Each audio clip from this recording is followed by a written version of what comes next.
For today's video mga idol, tayo mga alakwantong, Jay Aurora, Jay Kirangtay.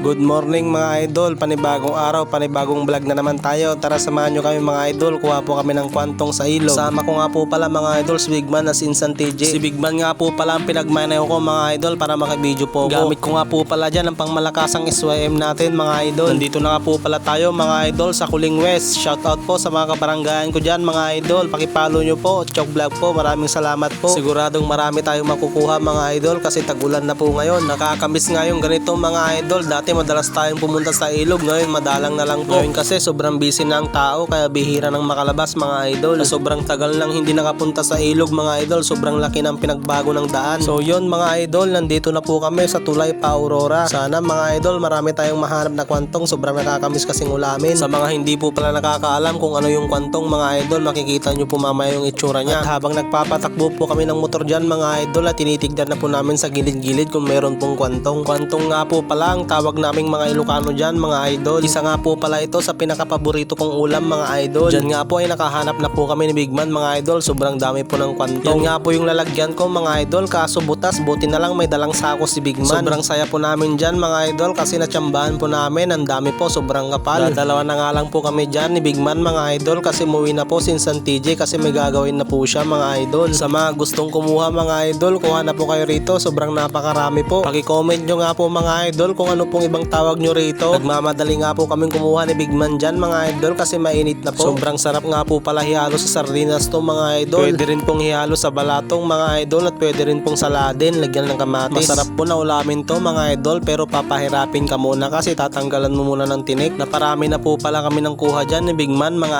idol. Sobrang nag-enjoy po kami dyan kasi bihira na lang po makakita ng ganito mga idol. Balak nga po pala namin punuhin yung sako dyan ni Bigman mga idol kaso mainit na po, hindi na po namin kaya. Sa mga hindi po pala nakakaalam kung ano itsura ng kwantong mga idol, ganito po siya. Dahil sobrang init na mga idol, niyaya ko na po pala si Bigman na umuwi na kami kasi marami-rami na rin po ang amin nakuha mga idol. At habang naglalakad na kayo pa uwi mga idol, talagang hindi mapigilan si Bigman, talagang kumukuha pa rin. Dito ko na nga po tatapusin ang aking video mga idol. Maraming salamat po sa inyong panunood. Sana wag po kayong magsawa kakapanood ng aking vlog mga idol. Sa mga hindi pa nakapollow dyan mga idol, follow nyo na, Chok Vlog po. Paki-comment nyo na rin po mga idol kung tagasan kayo para alam ko po kung saan nakakarating ang aking video. Paki-like and share na rin po ang aking video mga idol. Maraming salamat po sa inyo. Sana suportahan nyo pa rin ako hanggang dulo mga idol para makuha ko po ang aking pangarap. Maraming salamat po sa mga naniniwala dyan mga idol. See you in next vlog.